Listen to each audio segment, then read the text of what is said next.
ನಮಸ್ಕಾರ, ನಾಯಕ್ಸ್ ಅಡುಗೆ ಮನೆಗೆ ಸ್ವಾಗತ. ನಾನಿವತ್ತು ಸಡನ್ ಒಂದು ಉಪ್ಪಿನಕಾಯಿ ಮಾಡ್ತಾ ಇದ್ದೇನೆ, ಹುಳಿದ್ದು. ಇದರ ಹೆಸರು ಪುಳಿಂಜಿ ಅಂತೇಳಿ. ಇದಕ್ಕೆ ಒಂದು ಲಿಂಬೆ ಗಾತ್ರದಷ್ಟು ಹುಣಸೆ ಹಣ್ಣು, ಆಮೇಲೆ ಒಂದು 2 ದೊಡ್ಡ ತುಂಡು ಶುಂಠಿ, ಒಂದು 5-6 ಹಸಿಮೆಣಸಿನ್ಕಾಯಿ, 2 ಗೆಡ್ಡೆ ಬೆಳ್ಳುಳ್ಳಿ ಎಲ್ಲವನ್ನು ಹೆಚ್ಚಿ ತಗೊಂಡಿದ್ದೇನೆ.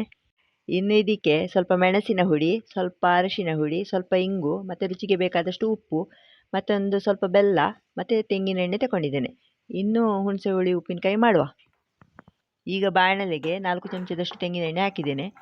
ಎಣ್ಣೆ ಬಿಸಿಯಾಗುವಾಗ ತುಂಡು ಮಾಡಿದ ಬೆಳ್ಳುಳ್ಳಿಯನ್ನು ಹಾಕಿ ಸರಿಯಾಗಿ ಹುರಿಯುವ.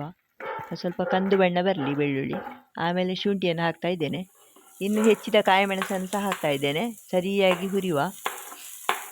ಇದಕ್ಕೆ ಶುಂಠಿ ಸ್ವಲ್ಪ ಜಾಸ್ತಿ ಇದ್ದರೆ ಒಳ್ಳೆಯದಾಗ್ತದೆ, ಒಳ್ಳೆ ಪರಿಮಳ ಬರ್ತದೆ. ಶುಂಠಿ, ಬೆಳ್ಳುಳ್ಳಿ, ಕಾಯಿ ಮೆಣಸೆಲ್ಲ ಹಾಕುವಾಗ ಒಳ್ಳೆ ಪರಿಮಳ ಬರ್ತದೆ. ಈಗ ಸ್ವಲ್ಪ ಇಂಗನ್ನು ಹಾಕ್ತಾ ಇದ್ದೇನೆ. ಆಮೇಲೆ ಅರಶಿನ ಹುಡಿಯನ್ನು ಸೇರಿಸ್ತಾ ಇದ್ದೇನೆ. ಒಟ್ಟಿಗೆ ಹುರಿಯುವ.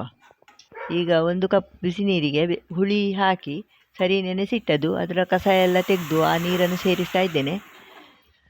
ಆಮೇಲೆ 1 ಇಡ್ಲಿ ಬೇಳೆಯಲ್ಲಿ ಬೆಲ್ಲ ತಗೊಂಡಿದ್ದೇನೆ. ಒಂದು ದೊಡ್ಡ ತುಂಡಿನ ಅರ್ಧ ತುಂಡು ಬೆಲ್ಲ ಅದನ್ನು ಸಹ ಸೇರಿಸ್ತಾ ಇದ್ದೇನೆ. ಒಟ್ಟಿಗೆ ಮಿಕ್ಸ್ ಮಾಡುವ. ಮತ್ತು ರುಚಿಗೆ ಬೇಕಾದಷ್ಟು ಉಪ್ಪು ಸ್ವಲ್ಪ ಜಾಸ್ತಿ ಬೇಕಾಗ್ತದೆ. ಮತ್ತು ಮೆಣಸಿನ ಹುಡಿ ಒಂದು 2 ಚಮಚದಷ್ಟು ಹಾಕ್ತಾ ಇದ್ದೇನೆ. ಇನ್ನು ಸರಿ ಮಿಕ್ಸ್ ಮಾಡುವ. ಸರಿ ಕುದಿ ಬರಲಿ.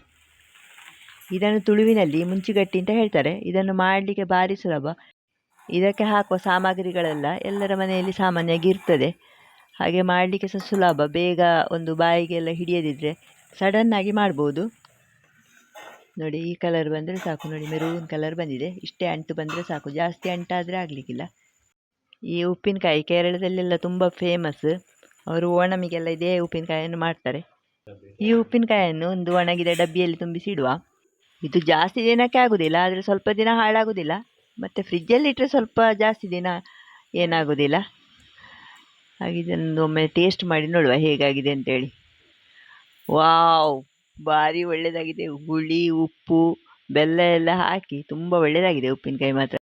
ನೀವು ಕೂಡ ಇದೇ ಥರ ಹುಳಿ ಉಪ್ಪಿನಕಾಯಿ ಮಾಡಿ ಹೇಗಾಗಿದೆ ಅಂತೇಳಿ ಕಮೆಂಟ್ಸ್ ಮೂಲಕ ತಿಳಿಸಿ. ಇನ್ನು ಮುಂದಿನ ವಿಡಿಯೋದಲ್ಲಿ ಸಿಗುವ. ನಮಸ್ಕಾರಗಳು.